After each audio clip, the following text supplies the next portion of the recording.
Sagittarius A star does not look like a hole. From a distance, it looks like motion refusing to resolve. Light bends into spirals that never quite meet. Matter stretches thin and disappears into something that does not announce where it goes. Language fails quickly here. Metaphors collapse under their own weight. Mathematics lasts longer, but even equations eventually give up and begin to approximate. No image resolves cleanly. Every attempt to look directly becomes an exercise in inference. Instruments report curvature, redshift, distortion. The eye receives only implication. The Horizon Fleet maintains a careful orbit. Mining rigs hang on magnetic tethers above the accretion disk, suspended like insects caught mid-fall. Each tether is tuned to tolerances so narrow that deviation becomes destiny. A fractional drift compounds. A microsecond of delay becomes unrecoverable distance. The fleet's software corrects continuously, compensating for forces that do not behave politely. Singularity ore is harvested from the edge of collapse, drawn out particle by particle, condensed energy dense enough to power civilizations that will never see the place it came from. The ore is clean, reliable, infinite by any practical measure. The cost is not paid in fuel or credits, it is paid in attention. The crews call it disk drift. At first it looks like efficiency. Operators shorten checklists. Diagnostics pass without manual verification. Margins feel generous because catastrophe does not announce itself in advance. The fleet has not lost a rig in months. Near misses are resolved quietly. Performance reviews improve. During off shifts, miners jack into gravity simulation interfaces. Endless controlled infinities unfold before them. Perfect orbits, fractal light. Simulated horizons that never threaten, never consume, never demand. The simulations scroll without friction. No decision points. No irreversible moments. Why stare at the real black hole when you can live inside a safer one?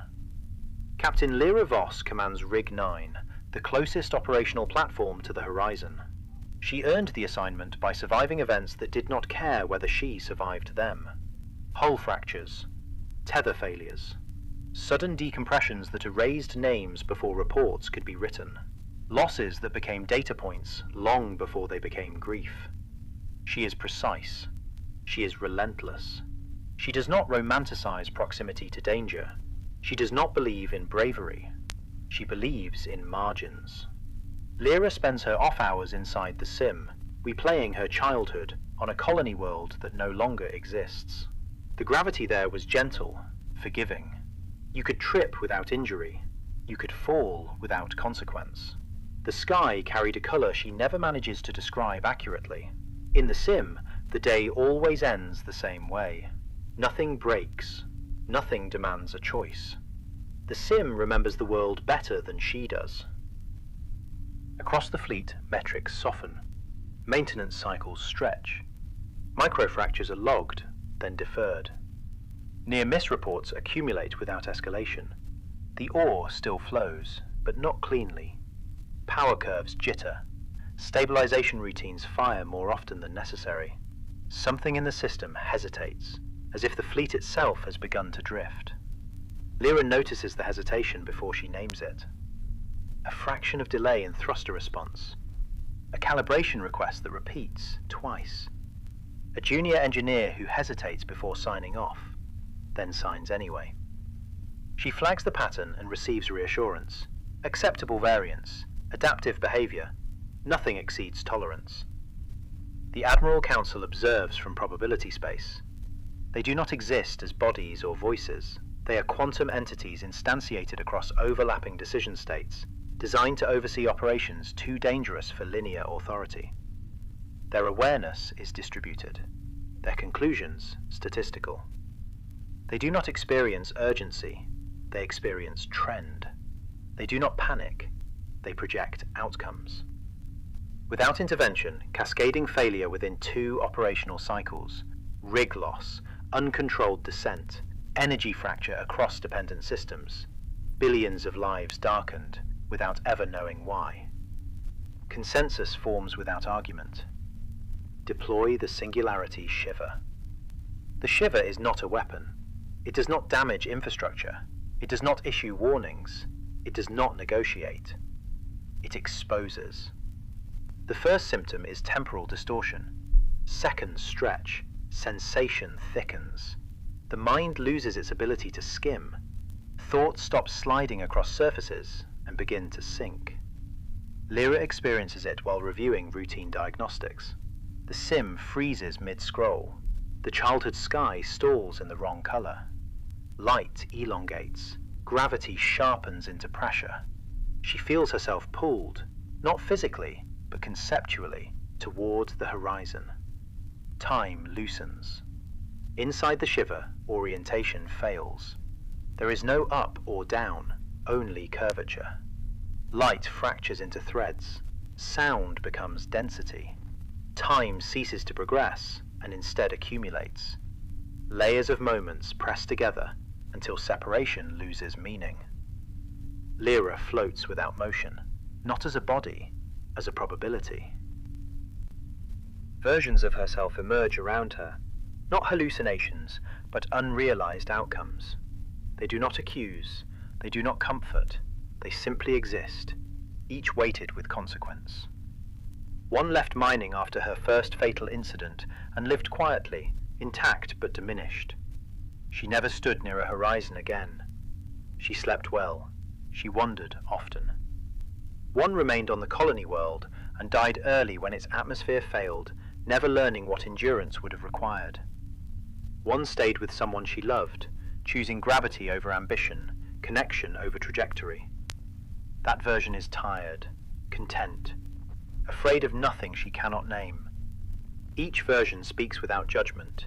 Each reveals what her choices preserved and what they erased. The shiver does not allow distraction. She relives the collapse of Rig 7, the tether misalignment, the hesitation, the calculation she made instead of the warning she might have shouted. Time stretches the moment until every syllable of every scream becomes a physical structure she cannot look away from. She feels the delay, again and again. Around her, other miners fracture. Some minds stretch beyond coherence and thin into noise.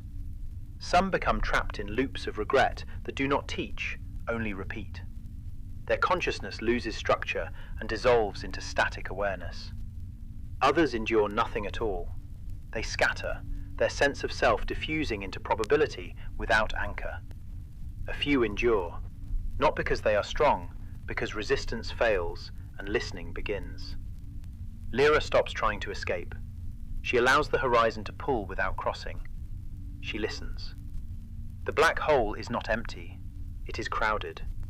Every thought that ever approached too closely, every awareness stretched past comfort. Consciousness does not vanish here. It elongates until it reveals its shape. She understands then that the Admiral Council is present only as distortion, probability collapsing into something almost recognizable. They are not controlling the shiver, they are conduits. The shiver is the horizon expressing itself. You are feeding on infinity, the horizon whispers, not as sound, but as pressure. But infinity does not belong to you.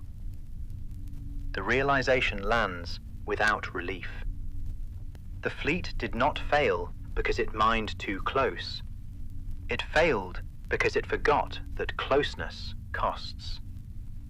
The shiver stretches her until finitude becomes undeniable, until time regains weight, until loss is no longer theoretical.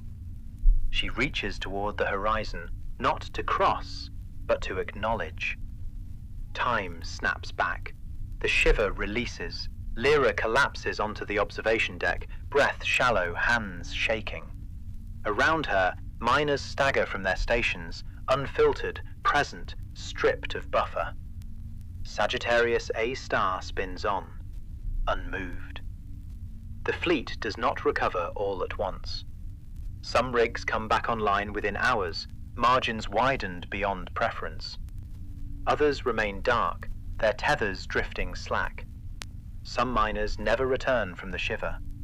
Their bodies remain functional, respiration stable, neural activity present, but unstructured.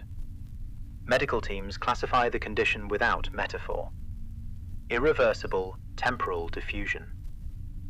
Others wake disoriented and request immediate transfer. They do not explain. They do not need to. Mining resumes under revised protocols.